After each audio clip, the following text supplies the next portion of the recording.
The developers making Star Wars Eclipse went on strike, while Lucasfilm was inside Quantic Dream inspecting the game. Their warning was brutal: if management removes 115 jobs, the project may become impossible to finish. Nearly 5 years after its cinematic reveal, Eclipse still has no public gameplay demonstration, no release date, and no clear finish line. For players, that means the risk is not just workplace drama, but several more years of waiting, a smaller game, an exhausted team, or cancellation. Another costly promise collapsing before players can even play. Failed 8-year multiplayer gamble, the proposed layoffs, the overtime allegations, and the staffing dispute threatening Quantic Dream's biggest project. Everything comes down to one question: can Quantic Dream finish Eclipse while cutting the people developers say the game already lacks? Back in December 2021, the studio revealed Eclipse with JD armies, strange worlds, ships, and enough drums to imply production was well underway.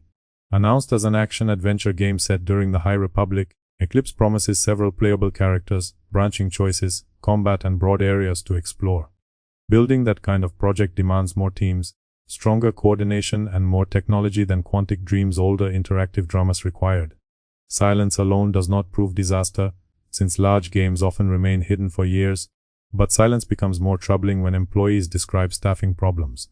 Combined with reports of slow progress, the absence of gameplay leaves outsiders unable to judge whether production is advancing or merely continuing. Earlier coverage suggested substantial work existed, but development was moving below expectations and requests for additional people had reportedly been discussed. According to employees and the STJV union, Eclipse was already understaffed before management proposed removing 115 positions. Although Quantic Dream has not publicly answered every allegation, worker statements remain claims rather than proven court findings. Still, the company's own timeline creates contradictions that deserve direct scrutiny. How did a major Star Wars project reach the point where its developers protested during the license holder's inspection? To understand why Eclipse now faces a staffing crisis, we need to see where Quantic Dream spent 8 years and what happened when that gamble collapsed.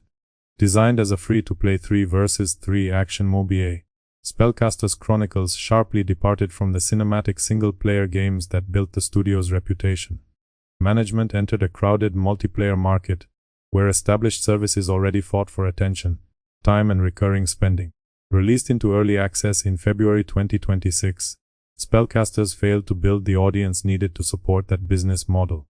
Steam tracking showed a peak of only 888 concurrent players, which is catastrophic for a free service built around constant engagement.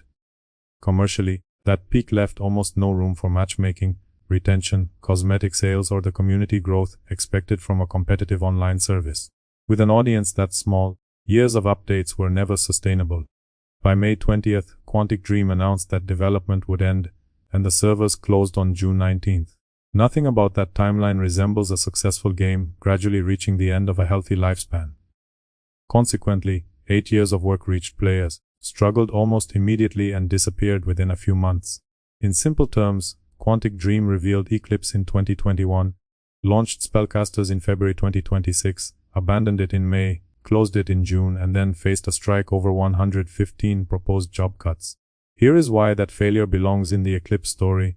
The collapse created financial pressure, and employees are now being asked to absorb the consequences. Those developers did not choose the market, approve the budget, or decide to spend most of a decade chasing live service revenue. Senior management made those calls, yet the people who built the product now face dismissal, while another project reportedly needs staff. Blaming developers would therefore confuse responsibility with proximity. Next came the restructuring plan. Initially, Quantic Dream discussed 95 threatened jobs, but STJV later corrected the figure to 115. Such a number represents roughly 1/4 of the company's French workforce, according to the union. These are not distant contractors with no connection to development. Many worked on Spellcasters and could potentially be retrained or transferred onto Eclipse. Employees argue that reassignment would preserve experience and strengthen a project already struggling with resources. And studio leadership apparently saw an understaffed production and decided the safest answer was fewer people. Skeptical viewers can still make a fair counterargument. After Spellcasters failed, Quantic Dream may need to reduce costs, and moving every employee onto Eclipse would not happen instantly.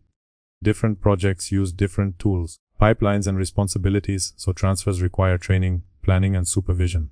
However, that defense only works if management can explain how fewer developers will finish a game workers already describe as understaffed. Cost cutting may improve a spreadsheet, but it does not create missing programmers, artists, designers, producers, or testers. Forget the corporate categories for a moment. Officially, Quantic Dream says Eclipse continues normally, while its own developers say they need the people management wants to remove. Overtime makes that contradiction harder to ignore. GameCult reported that overtime on Eclipse was introduced shortly after the proposed reductions were announced. More work from fewer people is not proof of efficiency, it is often proof that the original plan has failed. Crunch can move tasks temporarily, but it also creates exhaustion, mistakes, resignations, and further delays. Bosses often call that dedication because passion sounds better than admitting the schedule is broken. Separately, Quantic Dream's public reassurance created another problem. When the studio announced the end of Spellcasters, it said Star Wars Eclipse was unaffected and development would continue as planned. Only weeks later, workers claimed the project could not be completed if the 115 cuts proceeded. Both positions cannot comfortably coexist without a detailed staffing explanation. Either the original plan already relied on missing people and overtime, or leadership believes the remaining team can absorb far more work. Perhaps deadlines will move, features will shrink, contractors will arrive, or the final game will become smaller than originally promised. Whatever the answer, Quantic Dream has not publicly shown how the project remains unaffected after removing so many experienced employees. Apparently everything is continuing as planned, provided nobody asks what the plan contains.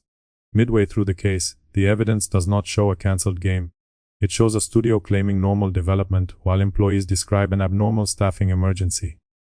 Strip away the French labor terminology and the dispute becomes simple. Can a company remove experienced developers while its flagship game reportedly needs experienced developers? Union representatives say management argues that some Spellcasters workers would need more than 6 months of training before joining Eclipse. The training time is a legitimate concern on a large production using specialized tools and established methods. Crucially, these employees already make video games inside the same company. Treating internal transfers as nearly impossible makes the explanation sound convenient, when outside hiring or contracting would also require onboarding. STJV further argues that because the proposed cuts exceed 100 positions, French rules require a longer consultation period. Whether that process is legal remains unsettled, but a rushed plan could eliminate workers before realistic alternatives receive proper examination. Additionally, the union alleges that some removed roles could later be replaced through outsourcing or generative artificial intelligence. Unproven as a court finding, that allegation still creates an obvious contradiction. Directors supposedly cannot transfer existing developers because training takes too long, yet outside contractors may somehow become useful without delay. Predictably, artificial intelligence enters the discussion as another possible way to cut labor while preserving output expectations. Until this point, Quantic Dream could describe the conflict as an internal employment issue. Then the dispute reached the one company leadership could not comfortably ignore, Lucasfilm. Striking workers reportedly timed their June 25th action to coincide with a Lucasfilm Games delegation visiting the Paris studio. Deliberately, employees wanted the license holder to see the staffing dispute rather than receive only a controlled presentation. Rather than polished slides, Lucasfilm encountered developers warning that the proposed plan could damage the game. Imagine arriving to review a flagship Star Wars project and finding its production team outside explaining why completion may become impossible. Suddenly, this was no longer merely a disagreement between workers and studio management.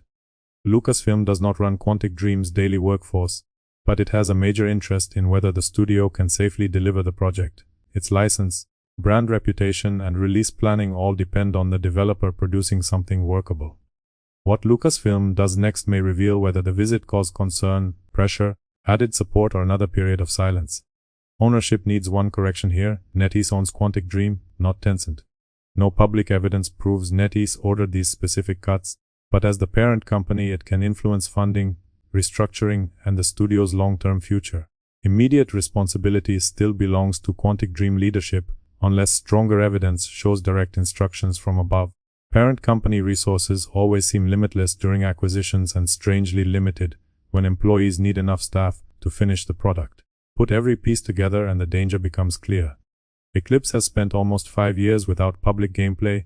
Earlier reports described slow progress, and Quantic Dream now proposes cutting workers whom developers say the project needs.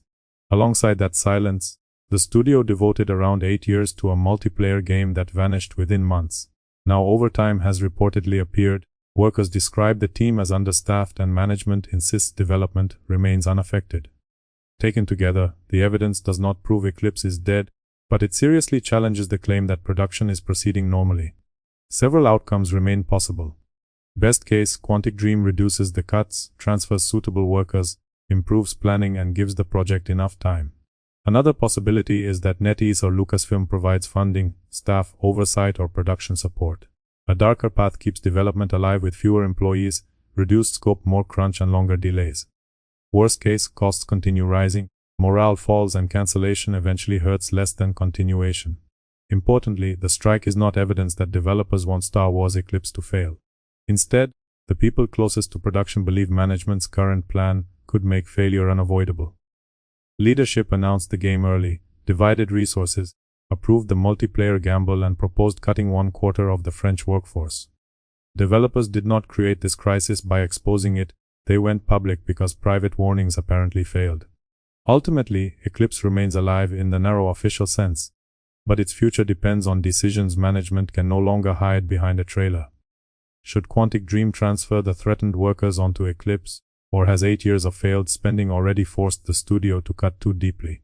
Finally, Star Wars Eclipse has never missed a release date, because after almost 5 years, leadership still has not dared to provide one.